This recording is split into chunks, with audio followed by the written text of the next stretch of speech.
മൃഗസ്നേഹികൾക്ക് supreme കോടതിയുടെ പരിഹാസം. കടിക്കാതിരിക്കാൻ നായകൾക്ക് counselling നൽകുക മാത്രമാണ് ഇനി ബാക്കിയുള്ളത് എന്ന് സുപ്രീം കോടതി ബെഞ്ച്.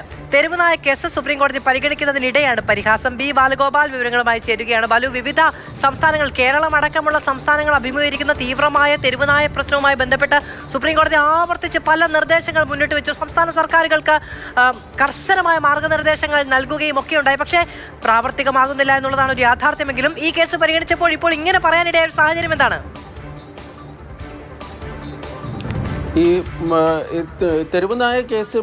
തെരുവുനായ വിഷയത്തിൽ സ്വമേധയാ എടുത്ത കേസിൽ സുപ്രീം കോടതിയിൽ ഇന്ന് വാദം കേൾക്കൽ ആരംഭിച്ചിട്ടുണ്ട്. ജസ്റ്റിസുമാരായ വിക്രംനാഥും സന്ദീപ് മേത്തയും എൻ.ജെ. അഞ്ചാരിയും അടങ്ങുന്ന ബെഞ്ചാണ് ഇന്ന് വാദം കേൾക്കൽ നടത്തുന്നത്. ഇതിനിടയിലാണ് ഈ മൃഗസ്നേഹികൾക്ക് വേണ്ടി ഹാജരായ അഭിഭാഷകൻ കപിൽ സിബൽ ഈ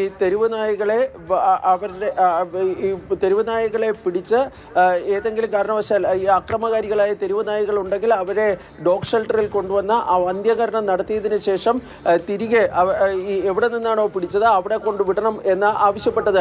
തുടർന്നാണ് കോടതി പറഞ്ഞത് അങ്ങനെ തിരിച്ചു വിടുന്നതിന് മുമ്പ് കൗൺസിലിംഗ് കൂടി നൽകിയാൽ നന്നായിരിക്കും എന്ന് ഈ ബെഞ്ചിലെ അംഗമായിരുന്ന ജസ്റ്റിസ് സന്ദീപ് മേത്ത പറഞ്ഞത്. ഇനി കൗൺസിലിംഗ് കൂടി മാത്രമേ നൽകാനുള്ളൂ എന്നും അദ്ദേഹം പറയുകയും ചെയ്തു.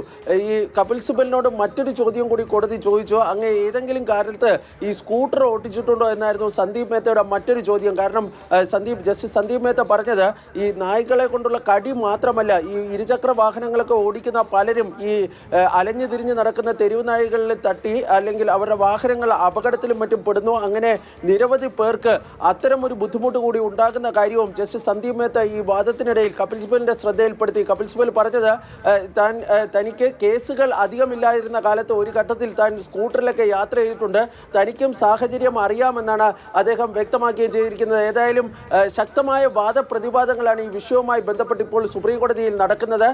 നേരത്തെ മൃഗസ്നേഹികളിൽ പലരുടെയും അവരുടെ വാദം സുപ്രീം കോടതി ഈ തെരുവുനായകൾക്കെതിരെ ശക്തമായ നടപടി വേണമെന്ന് ആവശ്യപ്പെട്ടിരുന്ന പലരുടെയും വാദം കോടതി കേട്ടിരുന്നു. അതിനുശേഷമാണ് ഇപ്പോൾ മൃഗസ്നേഹികളുടെ വാദം കോടതി കേൾക്കുന്നത്.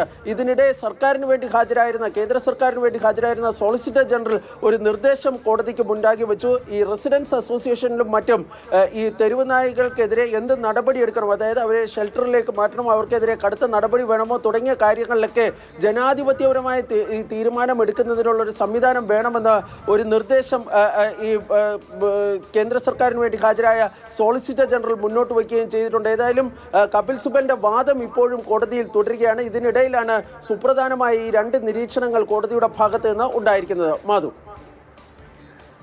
ബാലു, ഇതിപ്പോ മാത്രമല്ല സംസ്ഥാനങ്ങൾ, നേരത്തെ പറഞ്ഞതുപോലെ സംസ്ഥാനങ്ങൾക്ക് കർശനമായ പല നിർദ്ദേശങ്ങൾ നൽകിയിട്ടുണ്ടായിരുന്നു. ഈ തെരുവ് നായകളെ അവിടെ നിന്ന് പിടിച്ചുകൊണ്ട് പോകുന്നതും റീഹാബിലിറ്റേഷൻ അടക്കമുള്ള കാര്യങ്ങളിലൊക്കെ ഇത്തരം കാര്യങ്ങൾ കൂടി എന്തെങ്കിലും വീണ്ടും പരാമർശങ്ങൾ ഉണ്ടാവുകയുണ്ടായോ? ഇപ്പോഴും ഈ കേസിൽ വാദം കേൾക്കൽ പുരോഗമിക്കുകയാണ്. മധു, ഞാൻ നേരത്തെ പറഞ്ഞതുപോലെ തന്നെ ഈ വളരെ രൂക്ഷമായ വാദപ്രതിവാദങ്ങളാണ് കപിൽ സിബലും കോടതിയും തമ്മിൽ ഇപ്പോൾ നടന്നുകൊണ്ടിരിക്കുന്നത്. കോടതിയും ശക്തമായ തോതിൽ, പ്രത്യേകിച്ച് ജസ്റ്റിസ് സന്ദീപ് മേത്തയുടെ ഭാഗത്ത് നിന്ന് ചില വിമർശനങ്ങളൊക്കെ ഉണ്ടാകുകയും ചെയ്യുന്നുണ്ട്. കഴിഞ്ഞ ദിവസം സുപ്രീം കോടതിയിൽ നിന്ന് അതായത് ഈ കേസിൽ കക്ഷിയേറണമെന്ന് ആവശ്യപ്പെട്ട ഒരു അപേക്ഷ സുപ്രീം കോടതിയുടെ പരിഗണനയിൽ വന്നിരുന്നു. അന്ന് കോടതിയിൽ ജസ്റ്റിസ് വിക്രംനാഥ് പറഞ്ഞത് മനുഷ്യരുടെ വിഷയങ്ങളെ കൂടുതൽ ഈ തെരുവ് നായ്കളുടെ വിഷയത്തിലാണ് സുപ്രീം കോടതിയിൽ ഹർജികൾ വരുന്നതെന്ന് പറഞ്ഞിരുന്നു. ഇന്ന് അദ്ദേഹം ഈ കേസിന്റെ വാദം കേൾക്കൽ ആരംഭിച്ചപ്പോൾ തന്നെ പറഞ്ഞത് ഇവിടെ നിന്ന് ആരും നിരാശരായി പോകില്ല, കാരണം എല്ലാവരുടെയും വാദം ഇന്ന് വിശദമായി കേൾക്കുവാൻ വേണ്ടി ഈ കോടതി തീരുമാനിച്ചിരിക്കുന്നു എന്നാണ് പറഞ്ഞത്. മനുഷ്യരോട് പറഞ്ഞിട്ട് കാര്യമില്ല, നായകൾക്ക് കൗൺസിലിംഗ് കൊടുക്കുക മാത്രമാണ് ബാക്കിയെന്ന് സുപ്രീം കോടതിക്ക് പറയേണ്ടി വരികയാണ്.